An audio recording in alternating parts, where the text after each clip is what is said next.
Good evening, Ken at Tortoise Capital. This is a quick presentation courtesy of Mike Dwyer on strategy deployment. And what we mean by that is being able to go from a rational, detailed strategy plan into dynamically implementing and managing through the tough spots in the road ahead, through a breakthrough objective that gives you a significant win and moves you towards your vision of a better future. So this is what you get when you combine results-oriented business processes with the sustained improvement that you get from like the Toyota production system or Lean Six Sigma. And when you put those together, what you get is sustained competitive advantage in terms of measured quality, delivery, cost, and growth. So strategy deployment is what you do when you have, over time, a series of check-ins with your base performance. And you're using the principles of Kaizen, or continuous incremental improvement, to get better on the things that you're doing today. And then strategy deployment allows you to build on the combination of base and Kaizen to set progressively higher, achievable, realistic goals in the direction of your strategic objective. So the method that's coming to us from Japanese manufacturing best practices is called the Hoshin Kanri. And we would use that in order to align all of the targets and resources within the organization towards that common strategic goal, getting everything into alignment. The difference between strategy deployment and traditional management is the shift towards a concern with cross-functional, aligned, results-oriented processes rather than short-term measurements. And when you compare processes and results through the lens of strategy deployment versus traditional management, if you had bad process and you got bad results, they both agree that that's bad. If you had a bad process and a good result, strategy deployment says you're just lucky, whereas traditional management would say that's good because it's strictly looking at results orientation. If you had a good process but a bad result, in strategy deployment says you found a weakness in the process that could be improved, whereas the traditional management would just say, well, we're bad because we got bad results. Didn't matter how we got there. And it's in those two central cases that you really see the difference between strategy deployment and traditional management. So it starts with your strategic plan about where you want to be in the long term when you are declaring total victory.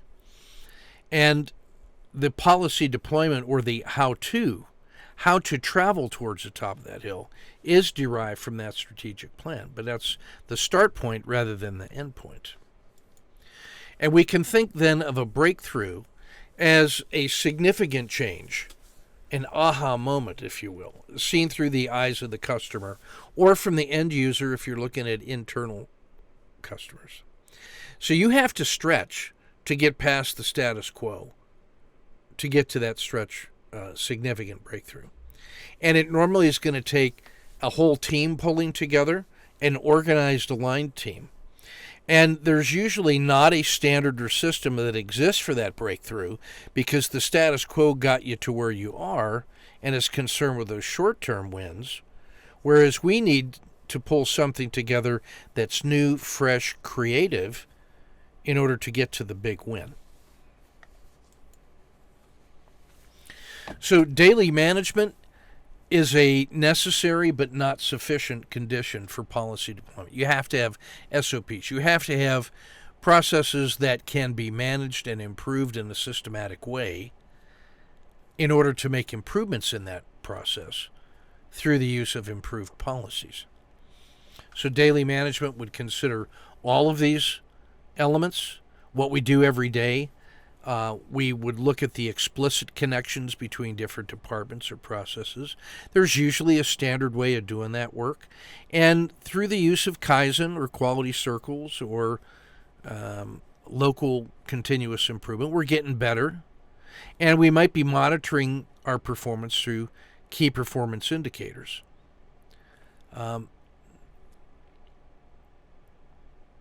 Now, effective annual objectives are ones that are looking at specific processes, and we want to make improvements in those processes that can be measured rather than the end state that they achieve. We want to make process improvements. And we want to be focused on what the end user needs and the way they measure it. And we want to limit it to a critical few so that we can get the biggest wins on the most important elements in priority.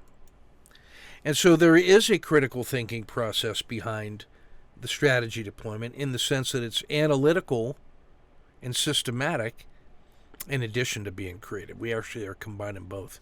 So we're going to use breakthrough thinking to look for that next big leap ahead and figure out what the key driver process is that is the main effort, the one that success is going to rely on. And when we improve that process and figure out how to measure and track performance, then we can start aligning key resources and an implementation plan. So by continuing to ask questions of why, maybe it's a fishbone diagram or a process control chart, we can start taking a look at our current situation, figuring out what the breakthrough objective is going to be, and then when that becomes the new normal, we can then take a look at the gap between the new normal and the next breakthrough objective. And so we're going to be continuing to look at that over time. And because we're limited to just the critical few, we're going to take a reasonable approach to have things to work on next so that we're never losing momentum at the completion of a phase, wondering, well, now what are we going to do? No, we already have the next magnet in place that's going to pull us forward. And so in that sense, we're going to be measuring performance against those key performance parameters. We might use something like a control chart so that we can determine when the variation in performance is normal and when we have something that indicates a significant problem that has to be addressed. And then we have that measured against some kind of continuous performance metric so that we can chart our progress. So when we're doing that process improvement and that strategy deployment, what we're really looking at is, with a system that's in control, establishing the cause and effect chain that allows us to make a change here to have a better performance downstream. So we're linking together now reliable, predictable processes and measuring what kind of change we get when we adjust a parameter. The monthly review allows us to look at the performance signals as an indicator of the health of the system to determine if we have improvements to be made inside the system or whether we have external factors that are becoming crucial. That monthly review is looking at a significant chunk, maybe 20 to 30% of the historical performance in the trend, but really spending more of the effort on where to make the next set of changes as driven by data. So the Hoshin-Conry system then is going to use a nested series of levels in which we're going to do integrated planning, and we'll take a look at this matrix in greater detail, where the annual objectives of one group become the tasks for another group, and that way we achieve alignment in the work that's being done at lower levels in support of higher level objectives. So that's the way we align across the entire enterprise. So in this Hoshin-Conry style chart, sometimes called a bowling chart, what you're going to take a look at is, given the mission of the organization, we're going to be looking at things like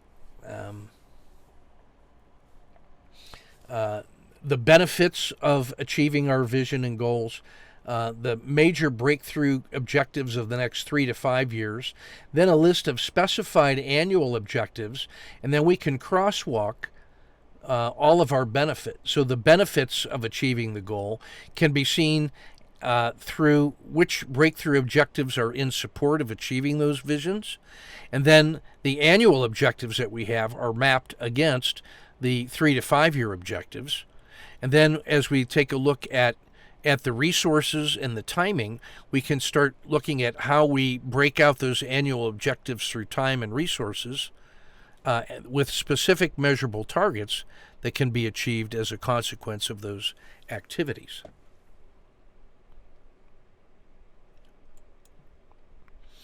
So when we take a look at the specific targets at one echelon, those become the directed work actions for the next lower supporting levels.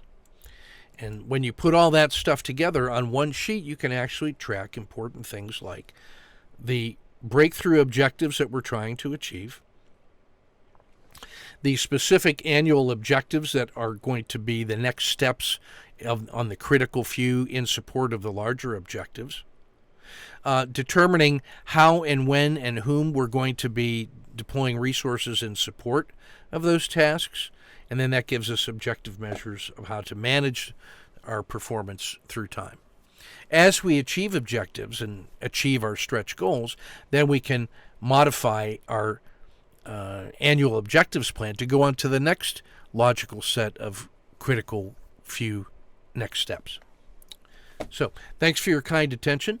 I found this to be helpful in managing processes in our college, in our business, and then as traders looking to clarify their long-term learning plan by being able to focus on the big picture, but then translating that into aligned, effective action day to day, week to week, month to month, in a progressive series of micro improvements, Kaizen, and macro improvements, the stretches from this breakthrough thinking. Thanks for your kind attention.